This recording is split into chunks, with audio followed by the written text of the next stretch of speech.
Good morning, everyone. Mike worked at the railway yard for many years. His job was to check and maintain the units, the cars of the train.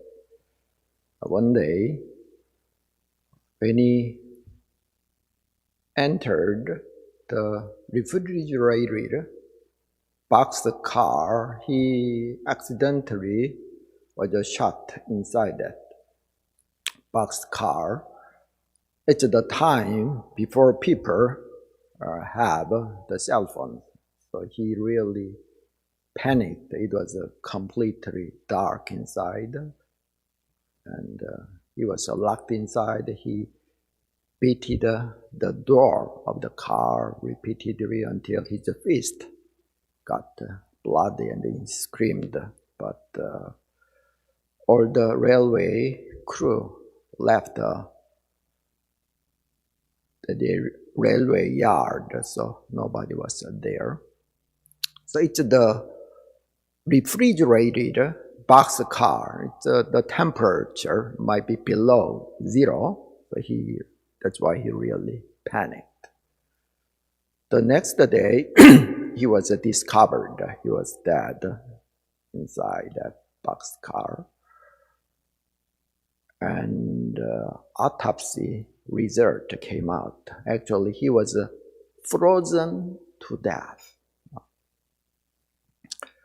But when the investigators checked the refrigerated boxcar, even the refrigeration unit was not on. It was a summertime. The temperature inside the car was the same as that of outside. But he thought the refrigeration unit was on and it was very cold inside. That's why he was literally frozen to death. Just like in this example, our life, our action is consciously or unconsciously affected by what we believe. Especially in the religion, in the spiritual tradition, they deal with something invisible thing, which cannot be proved or disproved. So belief or faith in religion plays a great role.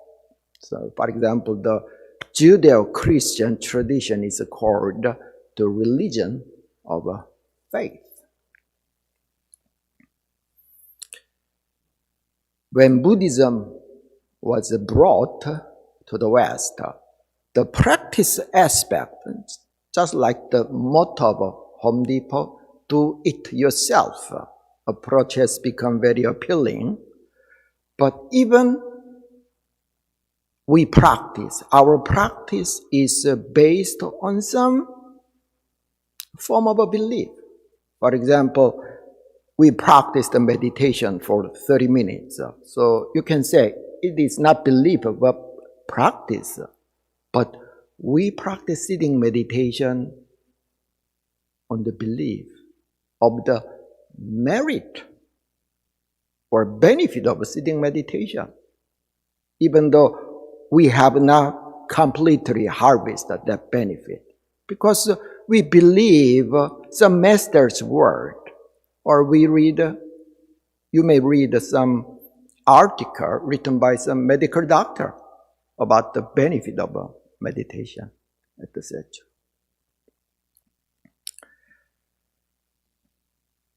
Our founding master said that in order to make our spiritual practice, not just the spiritual practice, all things that we do in our life, there are 4 articles.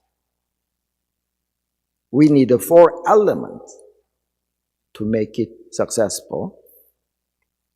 It's called the 4 articles to progress: belief or faith, zeal, another translation, passion or courage, questioning mind, and the dedication. Sotasan defined belief in this way. You can see from the principle book of One Buddhism. Belief means faith, which is a motivating force that settles the mind when we try to accomplish anything. He said anything, whether it is in human relationship, or in business, or building your career, or in your practice, etc. Think about that. When I leave for Korea, I go to the JFK and board the airplane very comfortably when I board the aircraft. Why? Unconsciously, I believe this airplane may be safe and I can trust the pilot. When spiritual practice is embarking our journey to unknown territory called nirvana, we have never reached there completely. So, driving to that unknown territory, we need some map or navigator. But when we drive our vehicle, spiritual vehicle, that what are we supposed to trust or believe? First, we need to believe the Buddha's word, the teaching of the realized teachers. Before the COVID crisis, once or twice in a week, I go to the YMCA to sing in East Greenbush. When I leave that YMCA building, I always use the front door. One day, I needed to go to the bathroom, and after using that facility, I discovered that there is some side door. That was far closer to the parking lot. But for years, I didn't know that. After that day, when I leave that building, I always use that side door. Likewise, everybody would like to live a very happy and free life. We think we know the path. But most of the time, we don't know the path, the shortcut.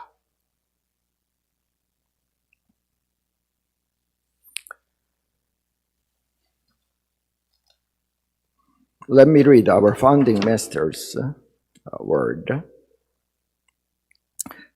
Such was the case when I had no one to guide me on the path of seeking the truth. An absence of guidance led me to undergo various extreme ascetic practices.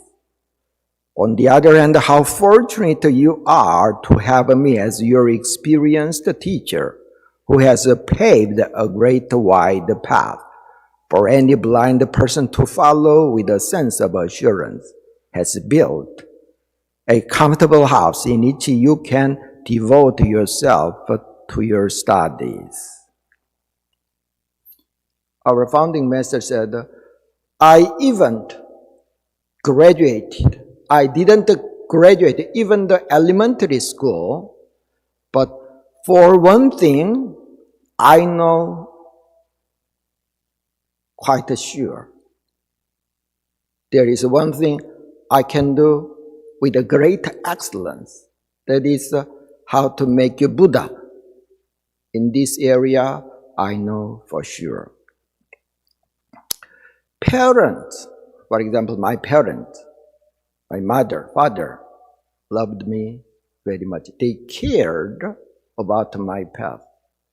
But the thing was,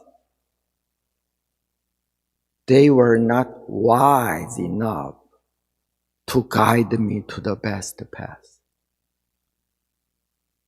Buddha not only have the compassion, but also have the wisdom or capacity to lead us.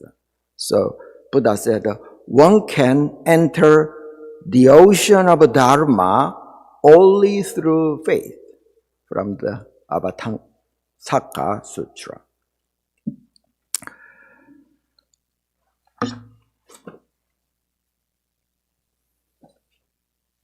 The second thing we need to trust is our true self, our original mind. One church elder was invited by a friend who lives in India running a hotel business. He was treated very strange meat. He had never tried. He asked to his friend, what kind of a meat is that? He heard it's the tiger's meat. So he was just surprised. How did you catch a tiger? Is that legal in India? Etc. This is what the church elder heard.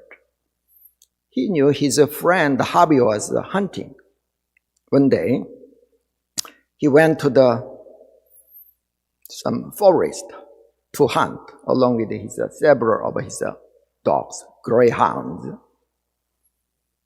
All of a sudden, his dog started to bark crazy and chased after some animal and entered that wooded area. So he ran after that dog. The dogs were barking around some big tree, looking up.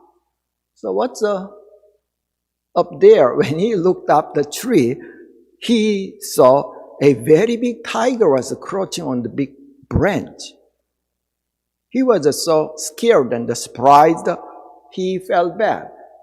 And then he accidentally fired his hunting gun, and the bullet exactly caught the eye, the middle of the eye of the tiger. That's how he caught tiger.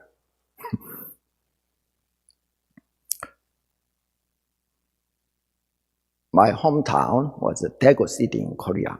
My house was not that far from the Dosung Zoo. I know how animals behave in front of the lion or tiger. Dogs know the tiger or lion is caged. They cannot come out, but they never come near that cage. Small animals are very afraid of them.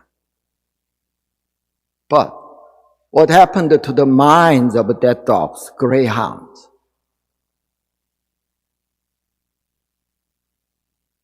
It's because they are not smarter? According to that hunter's word, even when the greyhound was a puppy, he always brought them to the hunting. So since they were little, they learned, they experienced.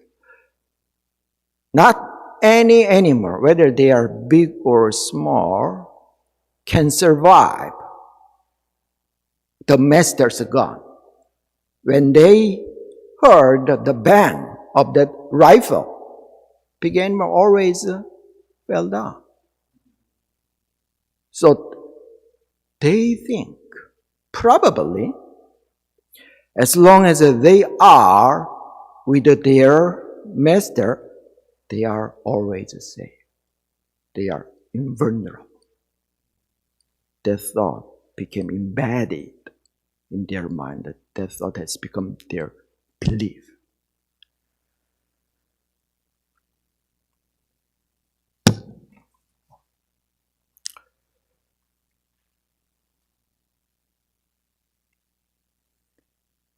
Think about that.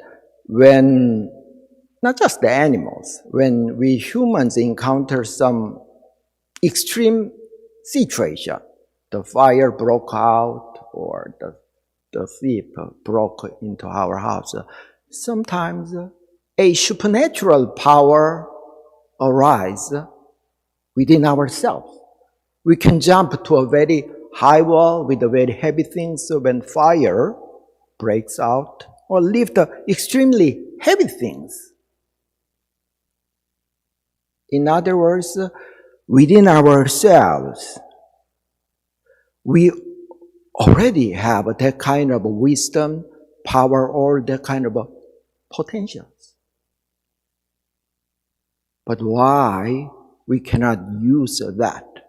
Because of our thinking mind. Because of our thinking mind. What we thought is not necessarily is the reality.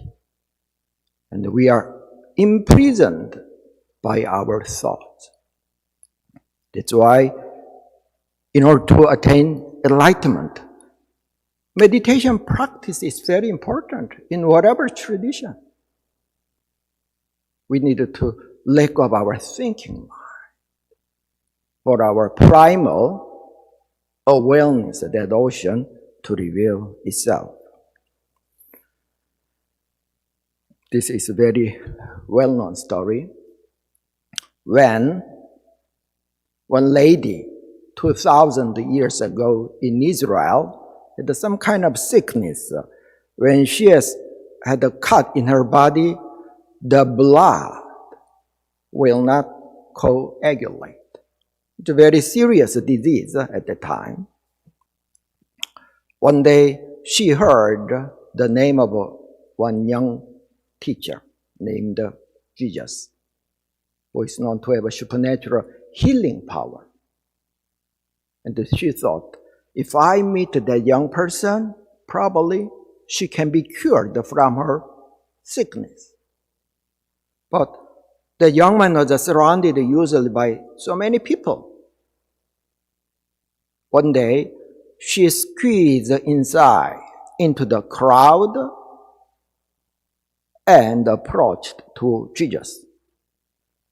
And she touched the cloak of the young man. Jesus stopped all of a sudden and looked around. She was a little afraid. Jesus said, "Who touched my clothes?" Peter said, "Teacher, what are you talking about? Everybody is touching you and pushing you." But Jesus said, "Who touched me?" Then people started to look at her, and she was very scared and told to Jesus her sickness, and she touched her clothes with the belief that if only I touch the young man's clothes, she can be cured. Then Jesus said, "My daughter, your faith has healed you. Your faith has you made well." Jesus didn't say, "God has healed you. I had healed you." He said, "Your faith made you well." So what we believe is not necessarily important. The depth of our faith is what really matters on our path of spiritual practice. My teacher always told me whether it is crispy or crumpled, $100 bill has the same value. So if we live in a cloudy, it's a cloudy today, in a cloudy weather for years, let's just say we have never seen the sun. We have never experienced the warmth of the sun, but that does not necessarily mean the sun does not exist. So we have to trust, first of all, the Buddha's word and trust our true selves. That's why Jesus said from time to time, I truly, truly say to you, or the Diamond Sutra said, the Buddha is the one who declares that which is true, he who declares that which is fundamental, he who declares that which is ultimate. If two tigers fight each other and one tiger win the battle, the tiger cub of that tiger who win the battle always beat the tiger cub of the other tiger whose parents lost the battle because he's confident. So they say a dog barks louder at its home. So today you can reflect how solid your belief is. But just like when we walk right foot and the left foot, Buddha said complete faith becomes possible only after when we attain complete enlightenment. But as we continue to practice, our faith also goes deeper. So let me finish my talk by reciting our founding master's word. The reason faith is considered to be the most important of all assets is that faith is the vessel that contains the Dharma, the basic power which koans our soul, and the basis for keeping the precepts. Studying and the practice without the faith is equivalent to watering dead plants. There are no result. Therefore, first establish a stable faith, and then you can save yourself. The important thing in teaching others is to evoke faith from people with no faith. Thank you.